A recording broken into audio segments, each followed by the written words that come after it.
Wicked Storytime presents The Adventure of the Bruce Partington Plans by Sir Arthur Conan Doyle. Please remember to hit like and subscribe to support this channel. In the third week of November, in the year 1895, a dense yellow fog settled down upon London.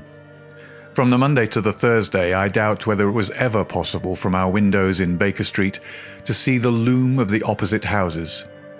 The first day, Holmes had spent in cross-indexing his huge book of references.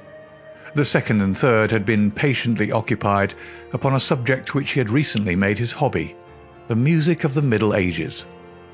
But when for the fourth time, after pushing back our chairs from breakfast, we saw the greasy, heavy brown swirl still drifting past us and condensing in oily drops upon the window panes, my comrade's impatient and active nature could endure this drab existence no longer. He paced restlessly about our sitting room in a fever of suppressed energy, biting his nails, tapping the furniture, and chafing against inaction. "Nothing of interest in the paper, Watson?" he said. I was aware that by anything of interest, Holmes meant anything of criminal interest. There was the news of a revolution, of a possible war, and of an impending change of government, but these did not come within the horizon of my companion. I could see nothing recorded in the shape of crime which was not commonplace and futile. Holmes groaned and resumed his restless meanderings.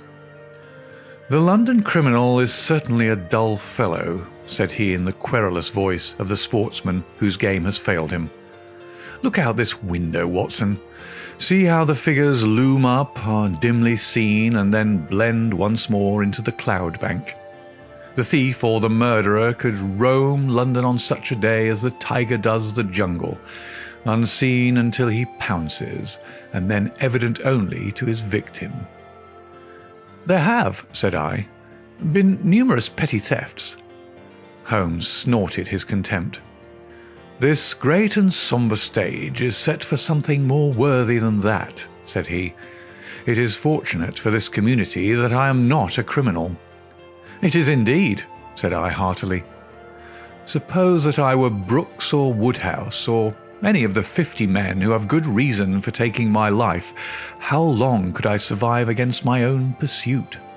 A summons, a bogus appointment, and all would be over. It is well they don't have days of fog in the Latin countries, the countries of assassination. By Jove, here comes something at last to break our dead monotony." It was the maid with a telegram. Holmes tore it open and burst out laughing. "Well, well, what next?" said he. "Brother Mycroft is coming round." "Why not?" I asked. "Why not? It is as if you met a tramcar coming down a country lane. Mycroft has his rails and he runs on them. His Pall Mall lodgings, the Diogenes Club, Whitehall, that is his cycle. Once and only once he's been here. What upheaval can possibly have derailed him? Does he not explain?" Holmes handed me his brother's telegram. "Must see you over Cadogan West. Coming at once. Mycroft." Cadogan West? I've heard that name. It recalls nothing to my mind, but that Mycroft should break out in this erratic fashion. A planet might as well leave its orbit. By the way, do you know what Mycroft is? I had some vague recollection of an explanation at the time of the adventure of the Greek interpreter. "You told me that he had some small office under the British government." Holmes chuckled. "I do not know quite so well in those days. One has to be discreet when one talks of high matters of state. You are right in thinking that he is under the British government. You would also be right, in a sense, if you said that occasionally he is the British government." "My dear Holmes." "I thought I might surprise you. Mycroft draws £450 a year, remains a subordinate, has no ambitions of any kind, will receive neither honour nor title, but remains the most indispensable man in the country." "But how?" "Well, his position is unique. He has made it for himself. There's never been anything like it before, nor will be again. He has the tidiest and most orderly brain, with the greatest capacity for storing facts of any man living. The same great powers which I have turned to the detection of crime, he has used for this particular business. The conclusions of every department are passed to him, and he is the central exchange, the clearing house which makes out the balance. All other men are specialists, but his specialism is omniscience. We will suppose that a minister needs information as to a point which involves the Navy, India, Canada, and the bimetallic question. He could get his separate advices from various departments upon each, but only Mycroft can focus them all, and say offhand how each factor would affect the other. They began by using him as a shortcut, a convenience, and now he's made himself an essential. In that great brain of his, everything is pigeonholed and can be handed out in an instant. Again and again his word has decided the national policy. He lives in it. He thinks of nothing else, save when, as an intellectual exercise, he unbends if I call upon him and ask him to advise me on one of my little problems. But Jupiter is descending today. What on earth can it mean? Who is Cadogan West, and what is he to Mycroft? "I have it," I cried, and plunged among the litter of papers upon the sofa. Yes, here he is, sure enough. Cadogan West was the young man who was found dead on the Underground on Tuesday morning. Holmes sat up at attention, his pipe halfway to his lips. "This must be serious, Watson. A death which has caused my brother to alter his habits can be no ordinary one. What in the world can he have to do with it? The case was featureless as I remember it.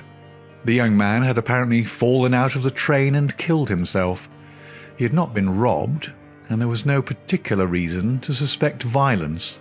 Is that not so?" "There has been an inquest," said I, "and a good many fresh facts have come out. Looked at more closely, I should certainly say that it was a curious case. Judging by its effect on my brother, I should think it must be a most extraordinary one." He snuggled down in his armchair. "Now, Watson, let us have the facts. The man's name was Arthur Cadogan West. He was 27 years of age, unmarried, and a clerk at Woolwich Arsenal. Government employ, behold the link with brother Mycroft. He left Woolwich suddenly on Monday night, was last seen by his fiancée, Miss Violet Westbury, whom he left abruptly in the fog about 7:30 that evening. There was no quarrel between them, and she can give no motive for his action. The next thing heard of him was when his dead body was discovered by a plate-layer named Mason, just outside Aldgate Station on the Underground system in London." "When?" "The body was found at 6 on Tuesday morning. It was lying wide of the metals upon the left hand of the track as one goes eastward, at a point close to the station, where the line emerges from the tunnel in which it runs. The head was badly crushed, an injury which might well have been caused by a fall from the train. The body could only have come on the line in that way. Had it been carried down from any neighbouring street, it must have passed the station barriers, where a collector is always standing. This point seems absolutely certain." "Very good. The case is definite enough. The man, dead or alive, either fell or was precipitated from a train. So much is clear to me. Continue." "The trains which traverse the lines of rail beside which the body was found are those which run from west to east, some being purely metropolitan and some from Willesden and outlying junctions. It can be stated for certain that this young man, when he met his death, was travelling in this direction at some late hour of the night, but at what point he entered the train it is impossible to state. His ticket, of course, would show that. There was no ticket in his pockets." "No ticket? Dear me, Watson, this really is a very singular. According to my experience, it is not possible to reach the platform of a metropolitan train without exhibiting one's ticket. Presumably, then, the young man had one. Was it taken from him in order to conceal the station from which he came? It is possible. Or did he drop it in the carriage? That is also possible. But the point is of curious interest. I understand that there was no sign of robbery." "Apparently not. There is a list here of his possessions. His purse contained £2.15. He'd also a chequebook on the Woolwich branch of the Capital and Counties Bank. Through this his identity was established. There were also 2 dress circle tickets for the Woolwich Theatre, dated for that very evening. Also a small packet of technical papers." Holmes gave an exclamation of satisfaction. "There we have it at last, Watson. British Government, Woolwich, Arsenal, technical papers. Brother Mycroft, the chain is complete. But here he comes, if I am not mistaken, to speak for himself." A moment later the tall and portly form of Mycroft Holmes was ushered into the room. Heavily built and massive, there was a suggestion of uncouth physical inertia in the figure, but above this unwieldy frame there was perched a head so masterful in its brow, so alert in its steel-grey, deep-set eyes, so firm in its lips and so subtle in its play of expression, that after the first glance one forgot the gross body and remembered only the dominant mind. At his heels came our dear old friend Lestrade of Scotland Yard, thin and austere. The gravity of both their faces foretold some weighty quest. The detective shook hands without a word. Mycroft Holmes struggled out of his overcoat and subsided into an armchair. "A most annoying business, Sherlock," said he. "I extremely dislike altering my habits. But the powers that be would take no denial. In the present state of Siam, it is most awkward that I should be away from the office. But it is a real crisis. I have never seen the Prime Minister so upset. As to the Admiralty, it is buzzing like an overturned beehive. Have you read up the case?" "We have just done so. What were the technical papers?" "Ah, there's the point. Fortunately, it has not come out. The press would be furious if it did. The papers which this wretched youth had in his pocket were the plans of the Bruce Partington submarine." Mycroft Holmes spoke with a solemnity which showed his sense of the importance of the subject. His brother and I sat expectant. "Surely you've heard of it? I thought everyone had heard of it." "Only as a name." "Its importance can hardly be exaggerated. It has been the most jealously guarded of all government secrets. You may take it from me that naval warfare becomes impossible within the radius of a Bruce Partington's operation. 2 years ago, a very large sum was smuggled through the estimates and was expended in acquiring a monopoly of the invention. Every effort has been made to keep the secret. The plans, which are exceedingly intricate, comprising some 30 separate patents, each essential to the working of the whole, are kept in an elaborate safe in a confidential office adjoining the arsenal, with burglar-proof doors and windows. Under no conceivable circumstances were the plans to be taken from the office. If the chief constructor of the Navy desired to consult them, even he was forced to go to the Woolwich office for the purpose. And yet here we find them, in the pocket of a dead junior clerk in the heart of London. From an official point of view, it's simply awful."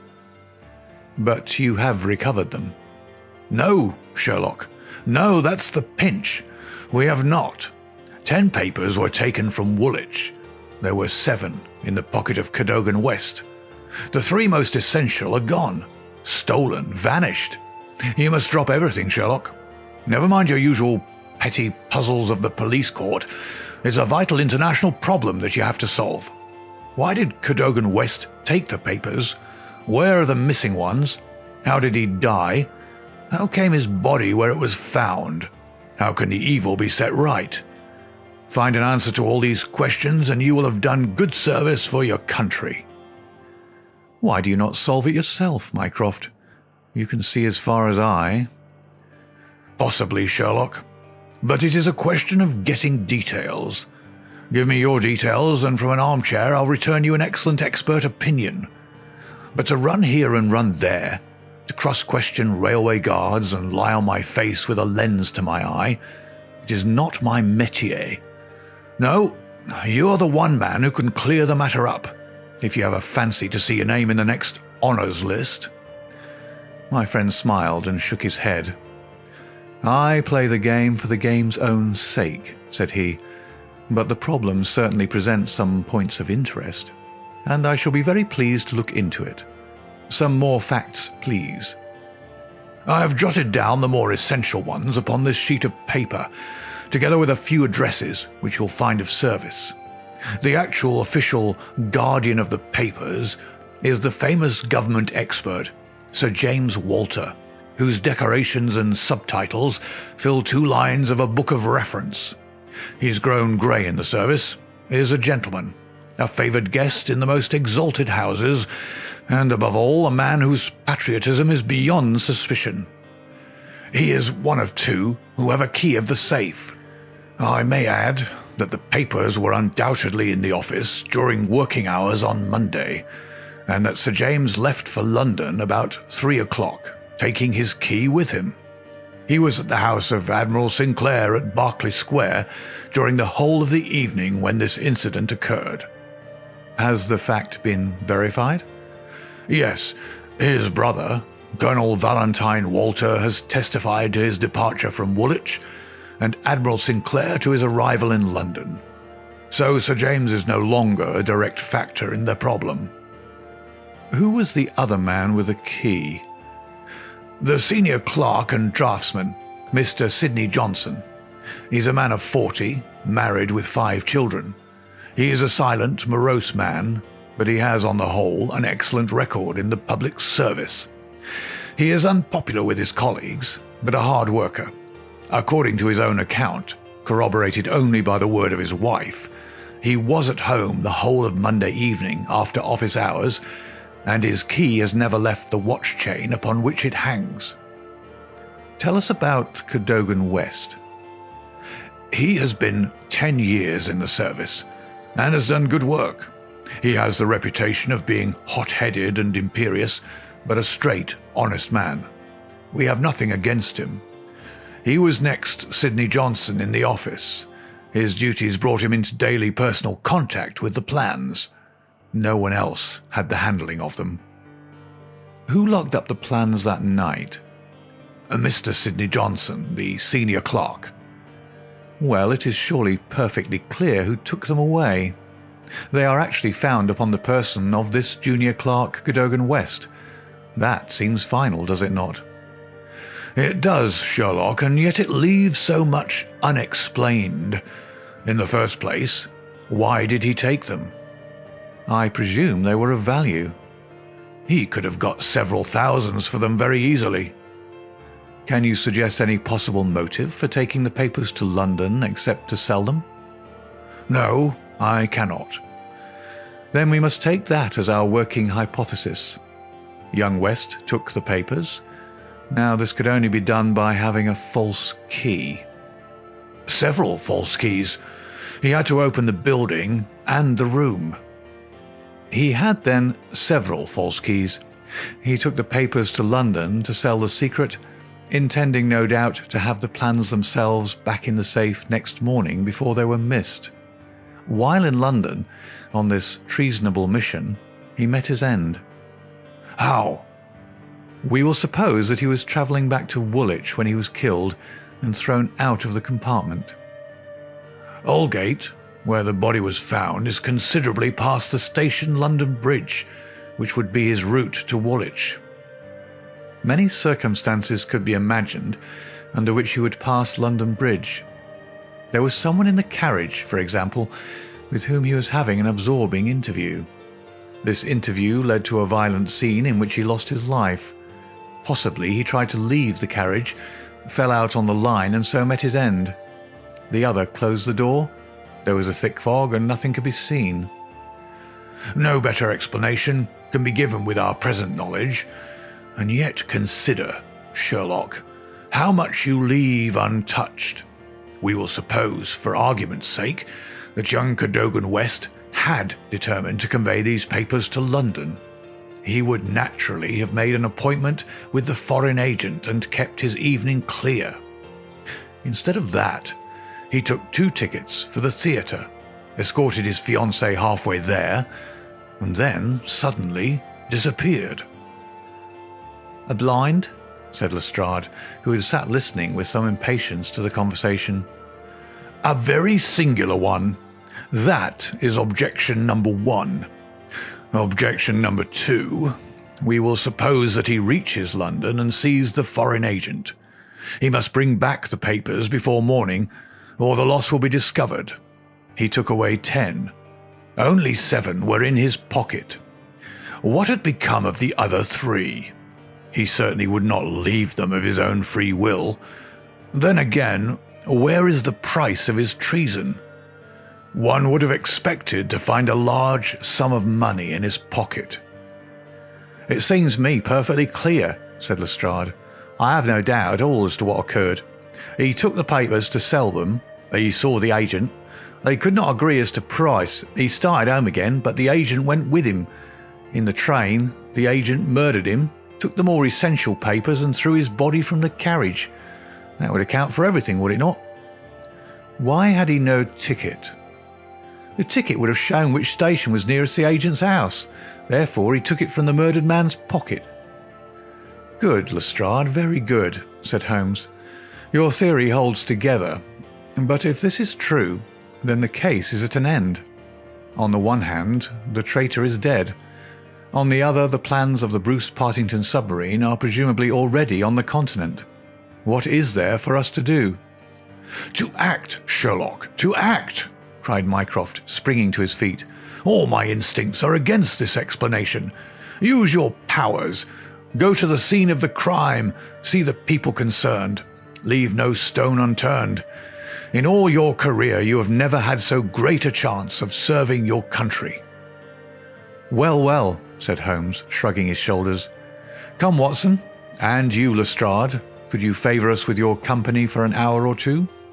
We will begin our investigation by a visit to Aldgate Station. Goodbye, Mycroft.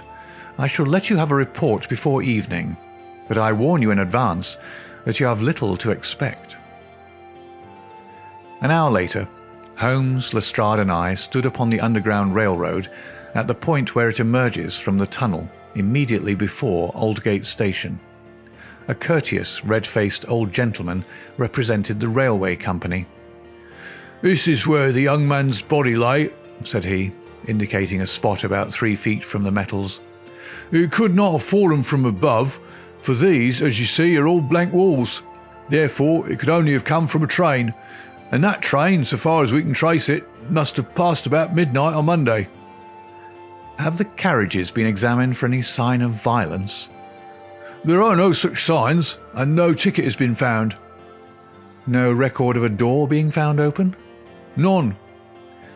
"We have had some fresh evidence this morning," said Lestrade.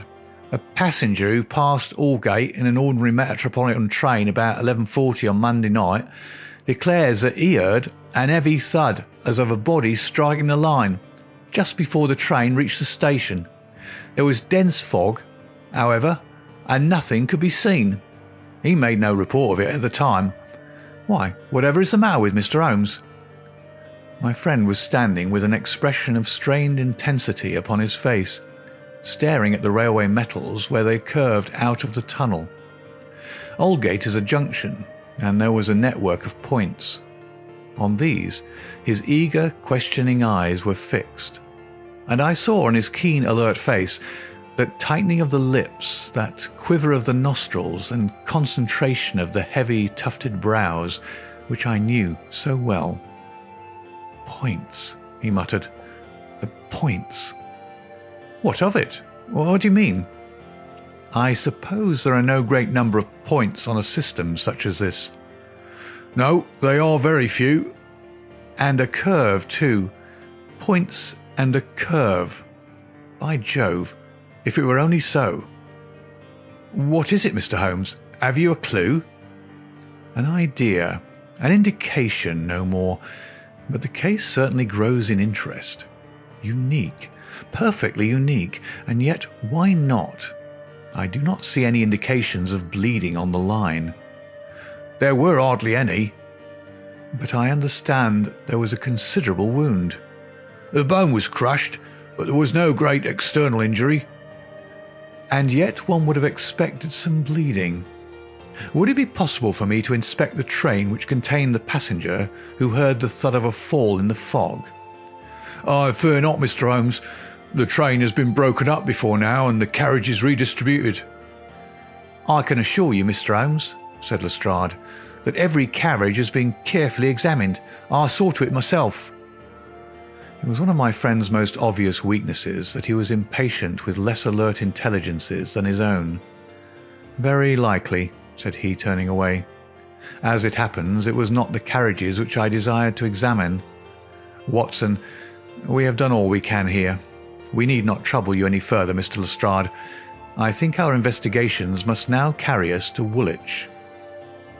At London Bridge, Holmes wrote a telegram to his brother, which he handed to me before dispatching it.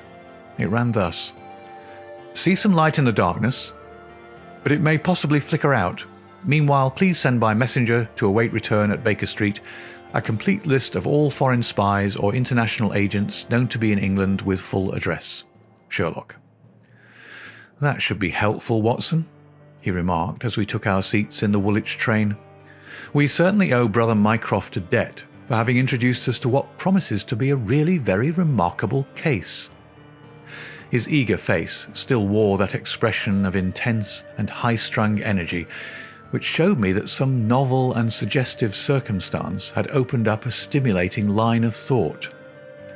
See the foxhound with hanging ears and drooping tail as it lolls about the kennels, and compare it with the same hound as, with gleaming eyes and straining muscles, it runs upon a breast-high scent. Such was the change in Holmes since the morning. He was a different man from the limp and lounging figure in the mouse-coloured dressing-gown who had prowled so restlessly only a few hours before round the fog-girt room. "There is material here. There is scope," said he. "I am dull indeed not to have understood its possibilities. Even now they're dark to me. The end is dark to me also, but I have hold of one idea which may lead us far. The man met his death elsewhere, and his body was on the roof of a carriage." "On the roof? Remarkable, is it not? But consider the facts. Is it a coincidence that it is found at the very point where the train pitches and sways as it comes round on the points? Is not that the place where an object upon the roof might be expected to fall off? The points would affect no object inside the train. Either the body fell from the roof, or a very curious coincidence has occurred. But now consider the question of the blood. Of course, there was no bleeding on the line if the body had bled elsewhere. Each fact is suggestive in itself. Together, they have a cumulative force." "And the ticket too," I cried. "Exactly. We could not explain the absence of a ticket. This would explain it. Everything fits together." "But suppose it was so? We're still as far as ever from unravelling the mystery of his death. Indeed, it becomes not simpler, but stranger." "Perhaps," said Holmes thoughtfully. "Perhaps." He relapsed into a silent reverie which lasted until the slow train drew up at last in Woolwich Station. There he called a cab and drew Mycroft's paper from his pocket. "We have quite a little round of afternoon calls to make," said he. "I think that Sir James Walter claims our first attention." The house of the famous official was a fine villa with green lawns stretching down to the Thames. As we reached it, the fog was lifting, and a thin, watery sunshine was breaking through. A butler answered our ring. "Sir James, sir," said he with a solemn face. "Sir James died this morning." "Good heavens!" cried Holmes in amazement. "How did he die?" "Perhaps you would care to step in, sir, and see his brother, Colonel Valentine." "Yes, we'd best do so." We were ushered into a dim-lit drawing-room, where an instant later we were joined by a very tall, handsome, light-bearded man of 50, the younger brother of the dead scientist. His wild eyes, stained cheeks, and unkempt hair all spoke of the sudden blow which had fallen upon the household. He was hardly articulate as he spoke of it. "It was this horrible scandal," said he. "My brother, Sir James, was a man of very sensitive honour, and he could not survive such an affair. It broke his heart. He was always so proud of the efficiency of his department, and this was a crushing blow." We had hoped that he might have given us some indications which would have helped us to clear the matter up. "I assure you that it was all a mystery to him, as it is to you and to all of us. He had already put all his knowledge at the disposal of the police. Naturally, he had no doubt that Cadogan West was guilty, but all the rest was inconceivable." "You cannot throw any new light upon the affair?" "I know nothing myself, save what I've read or heard. I have no desire to be discourteous, but you can understand, Mr. Holmes, that we are much disturbed at present, and I must ask you to hasten this interview to an end." "This is indeed an unexpected development," said my friend when we had regained the cab. "I wonder if the death was natural, or whether the poor old fellow killed himself. If the latter, may it be taken as some sign of self-reproach for duty neglected? We must leave that question to the future. Now we shall turn to the Cadogan Wests." A small but well-kept house in the outskirts of the town sheltered the bereaved mother. The old lady was too dazed with grief to be of any use to us, but at her side was a white-faced young lady who introduced herself as Miss Violet Westbury, the fiancée of the dead man, and the last to see him upon that fatal night. "I cannot explain it, Mr. Holmes," she said. "I have not shut an eye since the tragedy, thinking, night and day, what the true meaning of it can be. Arthur was the most single-minded, chivalrous, patriotic man upon earth. He would have cut his right hand off before he would sell a state secret confided to his keeping. It is absurd, impossible, preposterous to anyone who knew him." "But the facts, Miss Westbury?" Yes, I admit I cannot explain them." "Was he in any want of money?" "No, his needs were very simple, and his salary ample. He had saved a few hundreds, and we were to marry at the new year." "No signs of any mental excitement? Come, Miss Westbury, be absolutely frank with us." The quick eye of my companion had noticed some change in her manner. She coloured and hesitated. "Yes," she said at last. "I had a feeling that there was something on his mind." "For long?" "Only for the last week or so. He was thoughtful and worried. Once I pressed him about it. He admitted that there was something, and that it was concerned with his official life. 'It is too serious for me to speak about even to you,' said he. I could get nothing more." Holmes looked grave. "Go on, Miss Westbury. Even if it seems to tell against him, go on. We cannot say what it may lead to." "Indeed, I have nothing more to tell. Once or twice it seemed to me that he was on the point of telling me something. He spoke one evening of the importance of the secret, and I have some recollection that he said that no doubt foreign spies would pay a great deal to have it." My friend's face grew graver still. "Anything else?" "He said that we were slack about such matters, that it would be easy for a traitor to get the plans." "Was it only recently that he made such remarks?" "Yes, quite recently." "Now tell us of that last evening." "We were to go to the theatre. The fog was so thick that a cab was useless. We walked, and our way took us close to the office. Suddenly he darted away into the fog." "Without a word?" "He gave an exclamation, that was all. I waited, but he never returned. Then I walked home. Next morning, after the office opened, they came to inquire. About 12 o'clock we heard the terrible news. Oh, Mr. Holmes, if you could only save his honour. It was so much to him." Holmes shook his head sadly. "Come, Watson," said he. "Our ways lie elsewhere. Our next station must be the office from which the papers were taken." "It was black enough before against this young man, but our inquiries make it blacker," he remarked as the cab lumbered off. "His coming marriage gives a motive for the crime. He naturally wanted money. The idea was in his head since he spoke about it. He nearly made the girl an accomplice in the treason by telling her his plans. It is all very bad. Surely, Holmes, character goes for something. Then again, why should he leave the girl in the street and dart away to commit a felony? Exactly. There are certain objections, but it is a formidable case which they have to meet.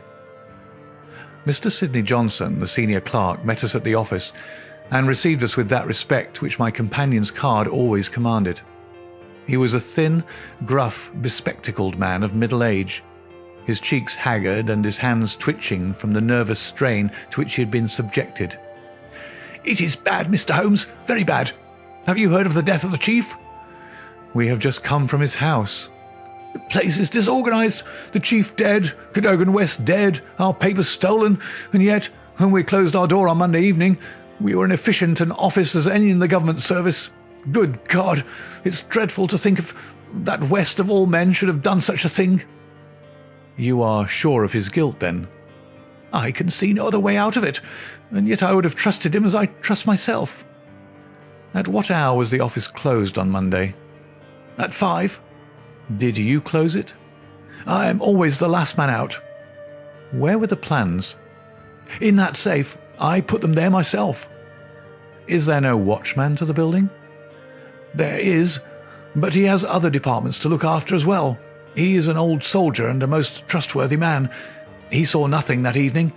Of course, the fog was very thick." "Suppose that Cadogan West wished to make his way into the building after hours. He would need 3 keys, would he not, before he could reach the papers?" "Yes, he would. The key of the outer door, the key of the office, and the key of the safe." "Only Sir James Walter and you had those keys?" "I had no keys of the doors, only of the safe." "Was Sir James a man who was orderly in his habits?" "Yes, I think he was. I know that so far as those 3 keys are concerned, he kept them on the same ring. I've often seen them there." "And that ring went with him to London?" "He said so." "And your key never left your possession?" "Never." "Then West, if he is the culprit, must have had a duplicate, and yet none was found upon his body. One other point. If a clerk in this office desired to sell the plans, would it not be simpler to copy the plans for himself than to take the originals, as was actually done?" "It would have taken considerable technical knowledge to copy the plans in an effective way." "But I suppose either Sir James or you or West has that technical knowledge?" "No doubt we had. But I beg you won't try to drag me into the matter, Mr. Holmes. What is the use of our speculating in this way when the original plans were actually found on West?" "Well, it is certainly singular that he should run the risk of taking originals if he could safely have taken copies, which would have equally served his turn." "Singular, no doubt, and yet he did so." "Every inquiry in this case reveals something inexplicable. Now, there are 3 papers still missing. They are, as I understand, the vital ones." "Yes, that is so." "Do you mean to say that anyone holding these 3 papers, and without the 7 others, could construct a Bruce Partington submarine?" "I reported to that effect to the Admiralty, but today I have been over the drawings again, and I am not so sure of it. The double valves with the automatic self-adjusting slots are drawn in one of the papers which have been returned. Until the foreigners had invented that for themselves, they could not make the boat. Of course, they might soon get over the difficulty."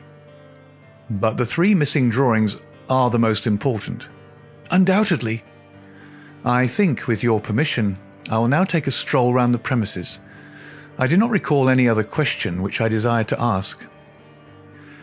He examined the lock of the safe, the door of the room, and finally the iron shutters of the window. It was only when we were on the lawn outside that his interest was strongly excited. There was a laurel bush outside the window, and several of the branches bore signs of having been twisted or snapped. He examined them carefully with his lens, and then some dim and vague marks upon the earth beneath. Finally, he asked the chief clerk to close the iron shutters, and he pointed out to me that they hardly met in the centre, and it would be possible for anyone outside to see what was going on within the room. The indications are ruined by 3 days' delay. They may mean something or nothing. Well, Watson, I do not think that Woolwich can help us further. It is a small crop which we have gathered. Let us see if we can do better in London. Yet we added one more sheaf to our harvest before we left Woolwich Station. The clerk in the ticket office was able to say with confidence that he saw Cadogan West, whom he knew well by sight, upon that Monday night, and that he went to London by the 8:15 to London Bridge. He was alone, and took a single third-class ticket. The clerk was struck at the time by his excited and nervous manner. So shaky was he that he could hardly pick up his change, and the clerk had helped him with it. A reference to the timetable showed that the 8:15 was the first train which it was possible for West to take after he had left the lady about 7:30. "Let us reconstruct, Watson," said Holmes after half an hour of silence. "I am not aware that in all our joint researches we have ever had a case which was most difficult to get at. Every fresh advance which we make only reveals a fresh ridge beyond, and yet we have surely made some appreciable progress. The effect of our inquiries at Woolwich has in the main been against young Cadogan West, but the indications at the window would lend themselves to a more favourable hypothesis. Let us suppose, for example, that he had been approached by some foreign agent. It might have been done under such pledges as would have prevented him from speaking of it, and yet would have affected his thoughts in the direction indicated by his remarks to his fiancée. Very good. We will now suppose that as he went to the theatre with the young lady, he suddenly, in the fog, caught a glimpse of this same agent going in the direction of the office. He was an impetuous man, quick in his decisions. Everything gave way to his duty. He followed the man, reached the window, saw the abstraction of the documents, and pursued the thief. In this way we get over the objection that no one would take the originals when he could make copies. This outsider had to take originals. So far it holds together. What is the next step?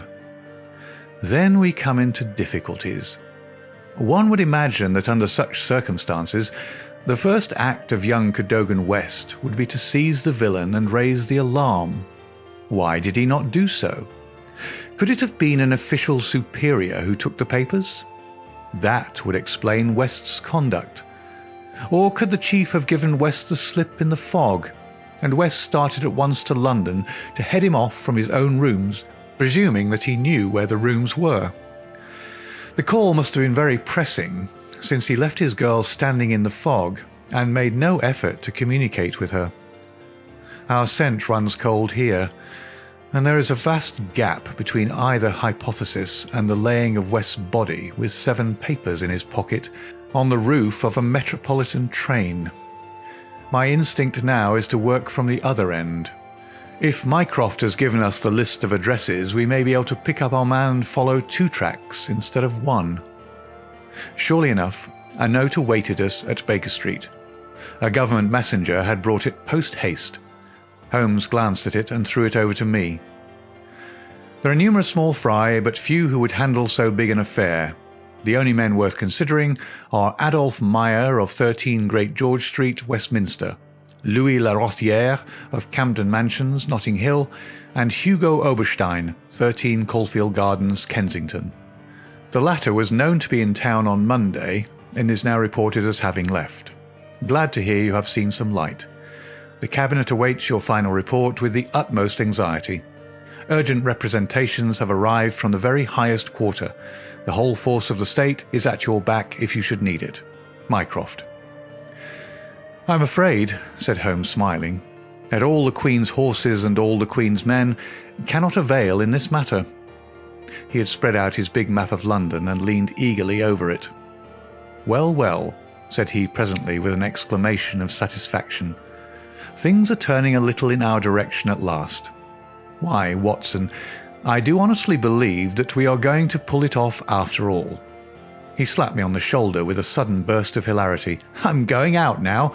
It is only a reconnaissance. I'll do nothing serious without my trusted comrade and biographer at my elbow. Do you stay here, and the odds are that you will see me again in an hour or 2. If time hangs heavy, get foolscap and a pen, and begin your narrative of how we saved the state." I felt some reflection of his elation in my own mind, for I knew well that he would not depart so far from his usual austerity of demeanour unless there was good cause for exultation. All the long November evening I waited, filled with impatience for his return. At last, shortly after 9 o'clock, there arrived a messenger with a note. "I'm dining at Goldini's restaurant, Gloucester Road, Kensington. Please come at once and join me there. Bring with you a jemmy, a dark lantern, a chisel, and a revolver. S.H." It was a nice equipment for a respectable citizen to carry through the dim, fog-draped streets. I stowed them all discreetly away in my overcoat and drove straight to the address given. There sat my friend at a little round table near the door of the garish Italian restaurant. "Have you had something to eat? Then join me in a coffee and curacao. Try one of the proprietor's cigars. They are less poisonous than one would expect. Have you the tools?" "They're here in my overcoat." "Excellent. Let me give you a short sketch of what I have done, with some indication of what we are about to do. Now, it must be evident to you, Watson, that this young man's body was placed on the roof of the train. That was clear from the instant that I determined the fact that it was from the roof and not from a carriage that he had fallen. Could it not have been dropped from a bridge? I should say it was impossible. If you examine the roofs, you will find that they are slightly rounded, and there is no railing around them. Therefore, we can say for certain that young Cadogan West was placed on it. How could he be placed there? That was the question which we had to answer. There is only one possible way. You are aware that the underground runs clear of tunnels at some points in the West End. I had a vague memory that as I have travelled by it, I have occasionally seen windows just above my head. Now suppose that a train halted under such a window. Would there be any difficulty in laying a body upon the roof? It seems most improbable. We must fall back upon the old axiom that when all other contingencies fail, whatever remains, however improbable, must be the truth. Here all other contingencies have failed. When I found that the leading international agent, who had just left London, lived in a row of houses which abutted upon the underground, I was so pleased that you were a little astonished at my sudden frivolity. Oh, that was it, was it? Yes, that was it. Mr. Hugo Oberstein of 13 Caulfield Gardens had become my objective. I began my operations at Gloucester Road Station, where a very helpful official walked with me along the track, and allowed me to satisfy myself not only that the backstair windows of Caulfield Gardens open up on the line, but the even more essential fact that, owing to the intersection of one of the larger railways, the underground trains are frequently held motionless for some minutes at that very spot. Splendid, Holmes! You've got it! So far, Watson. We advance, but the goal is afar. Well, having seen the back of Caulfield Gardens, I visited the front, and satisfied myself that the bird was indeed flown. It is a considerable house, unfurnished, so far as I could judge, in the upper rooms. Oberstein lived there with a single valet, who was probably a confederate entirely in his confidence. We must bear in mind that Oberstein has gone to the continent to dispose of his booty, but not with any idea of flight, for he had no reason to fear a warrant, and the idea of an amateur domiciliary visit would certainly never occur to him. Yet that is precisely what we are about to make. Could we not get a warrant and legalize it? Hardly on the evidence. What can we hope to do? We cannot tell what correspondence may be there. I don't like it, Holmes. My dear fellow, you shall keep watch in the street. I'll do the criminal part. It's not a time to stick at trifles. Think of Mycroft's note, of the Admiralty, the Cabinet, the exalted person who waits for news. We are bound to go. My answer was to rise from the table. You're right, Holmes. We are bound to go. He sprang up and shook me by the hand. "I knew you would not shrink at the last," said he, and for a moment I saw something in his eyes which was nearer to tenderness than I had ever seen. The next instant he was his masterful, practical self once more. "It is nearly half a mile, but there is no hurry. Let us walk," said he. "Don't drop the instruments, I beg. Your arrest as a suspicious character would be a most unfortunate complication." Caulfield Gardens was one of those lines of flat-faced, pillared and porticoed houses which are so prominent a product of the middle Victorian epoch in the West End of London. Next door there appeared to be a children's party, for the merry buzz of young voices and the clatter of a piano resounded through the night. The fog still hung about and screened us with its friendly shade. Holmes had lit his lantern and flashed it upon the massive door. "This is a serious proposition," said he. "It is certainly bolted as well as locked. We would do better in the area. There is an excellent archway down yonder in a case a too zealous policeman should intrude. Give me a hand, Watson, and I'll do the same for you." A minute later we were both in the area. Hardly had we reached the dark shadows before the step of the policeman was heard in the fog above. As its soft rhythm died away, Holmes set to work upon the lower door. I saw him stoop and strain until with a sharp crash it flew open. We sprang through into the dark passage, closing the area door behind us. Holmes led the way up the curving, uncarpeted stair. His little fan of yellow light shone upon a low window. "Here we are, Watson. This must be the one." He threw it open, and as he did so there was a low, harsh murmur growing steadily into a loud roar as a train dashed past us in the darkness. Holmes swept his light along the window-sill. It was thickly coated with soot from the passing engines, but the black surface was blurred and rubbed in places. "You can see where they rested the body. Hello, Watson, what's this? There can be no doubt that it is a blood mark." He was pointing to faint discolorations along the woodwork of the window. "Here it is on the stone of the stair also. The demonstration is complete. Let us stay here until a train stops." We had not long to wait. The very next train roared from the tunnel as before, but slowed in the open, and then, with a creaking of brakes, pulled up immediately beneath us. It was not 4 feet from the window ledge to the roof of the carriages. Holmes softly closed the window. "So far we are justified," said he. "What do you think of it, Watson?" "A masterpiece. You've never risen to a greater height." "I cannot agree with you there. From the moment that I conceived the idea of the body being upon the roof, which surely was not a very abstruse one, all the rest was inevitable. If it were not for the grave interests involved, the affair up to this point would be insignificant. Our difficulties are still before us, but perhaps we may find something here which may help us." We had ascended the kitchen stair and entered the suite of rooms upon the first floor. One was a dining room, severely furnished and containing nothing of interest. A second was a bedroom, which also drew blank. The remaining room appeared more promising, and my companion settled down to a systematic examination. It was littered with books and papers, and was evidently used as a study.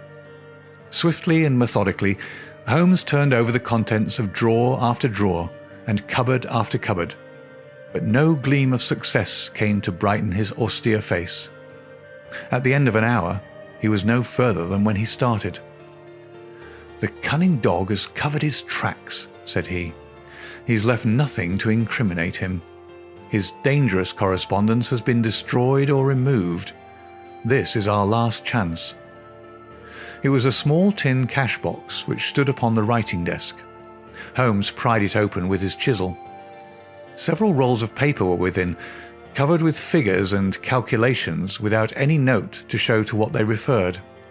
The recurring words "water pressure" and "pressure to the square inch" suggested some possible relation to a submarine. Holmes tossed them all impatiently aside. There only remained an envelope with some small newspaper slips inside it. He shook them out on the table, and at once I saw by his eager face that his hopes had been raised. "What's this, Watson, eh? What's this? A record of a series of messages in the advertisements of a paper. Daily Telegraph agony column by the print and paper. Right-hand top corner of a page. No dates, but messages arrange themselves. This must be the first. Hope to hear sooner. Terms agreed to. Write fully to address given on card. Piero. Next comes, too complex for description, must have full report.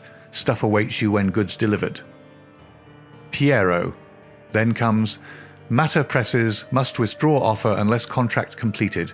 Make appointment by letter, will confirm by advertisement. Piero. Finally. Monday night after 9, 2 taps. Only ourselves. Do not be so suspicious. Payment in hard cash when goods delivered. Piero. A fairly complete record, Watson. If we could only get at the man at the other end. He sat lost in thought, tapping his fingers on the table. Finally, he sprang to his feet. Well, perhaps it won't be so difficult after all. There is nothing more to be done here, Watson. I think we might drive round to the offices of the Daily Telegraph, and so bring a good day's work to a conclusion. Mycroft Holmes and Lestrade had come round by appointment after breakfast next day, and Sherlock Holmes had recounted to them our proceedings of the day before.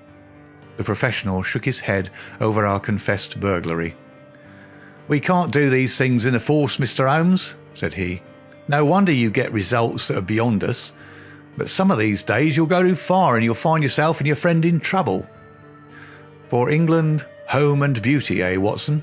Martyrs on the altar of our country. Well, what do you think of it, Mycroft?" "Excellent, Sherlock. Admirable. But what use will you make of it?" Holmes picked up the Daily Telegraph, which lay upon the table.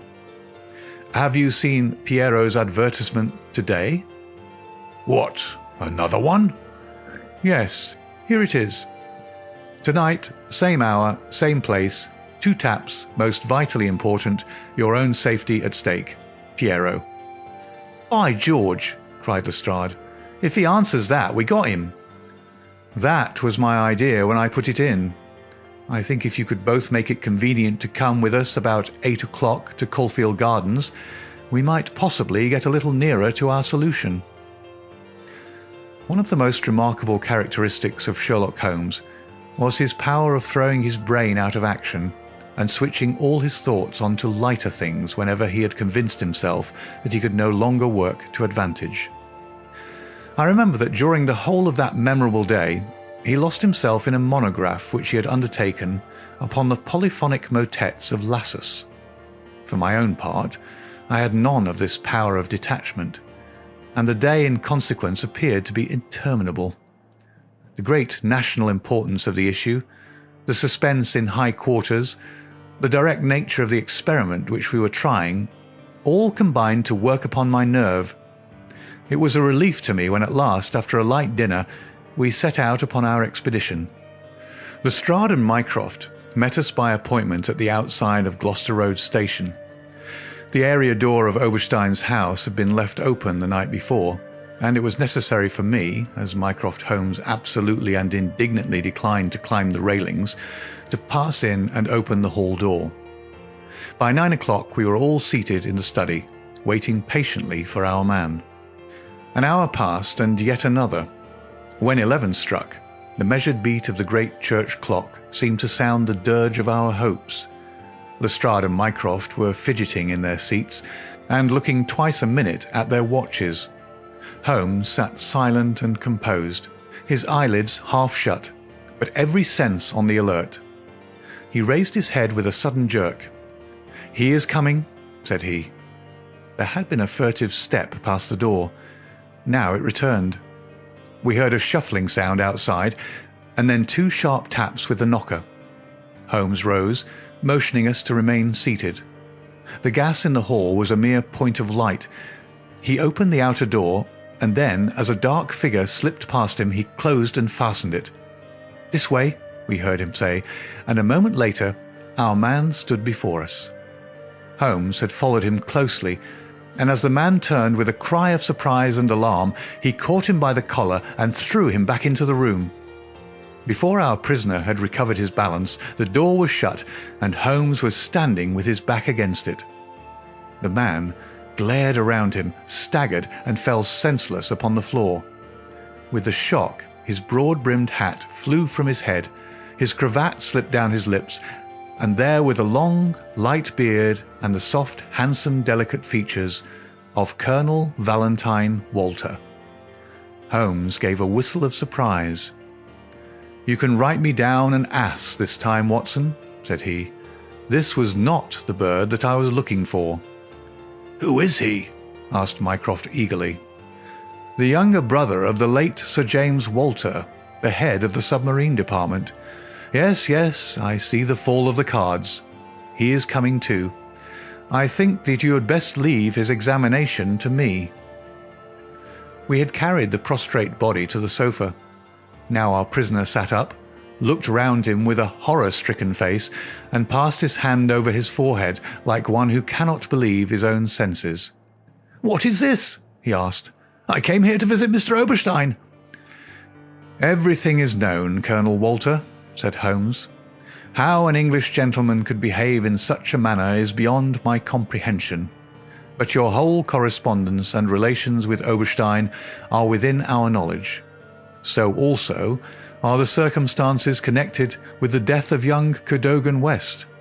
Let me advise you to gain at least the small credit for repentance and confession, since there are still some details which we can only learn from your lips."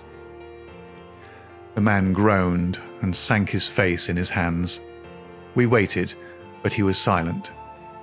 "I can assure you," said Holmes, "that every essential is already known. We know that you were pressed for money, that you took an impress of the keys which your brother held, and that you entered into a correspondence with Oberstein, who answered your letters through the advertisement columns of the Daily Telegraph. We are aware that you went down to the office in the fog on Monday night, but that you were seen and followed by young Cadogan West, who had probably some previous reason to suspect you. He saw your theft, but could not give the alarm, as it was just possible that you were taking the papers to your brother in London. Leaving all his private concerns, like the good citizen that he was, he followed you closely in the fog and kept at your heels until you reached this very house. There he intervened, and then it was, Colonel Walter, that to treason you added the more terrible crime of murder." "I did not! I did not! Before God, I swear that I did not!" cried our wretched prisoner. "Tell us then how Cadogan West met his end before you laid him upon the roof of a railway carriage." "I will! I swear to you that I will! I did the rest. I confess it. It was just as you say. A stock exchange debt had to be paid. I needed the money badly. Oberstein offered me 5,000. It was to save myself from ruin. But as to murder, I am as innocent as you."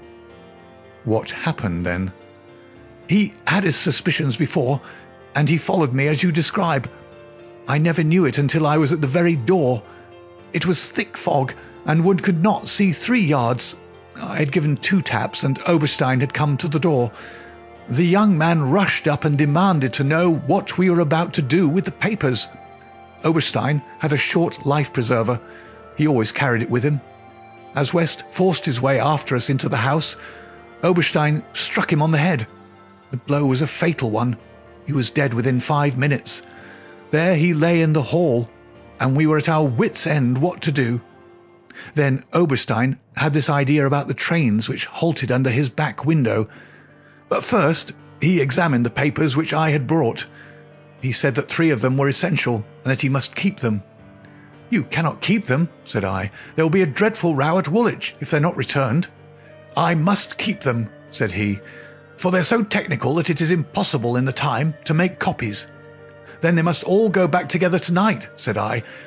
He thought for a little, and then he cried out that he had it. 'Three I will keep,' said he. 'The others we will stuff into the pocket of this young man. When he was found, the whole business will assuredly be put to his account.' I could see no other way out of it, so we did as he suggested.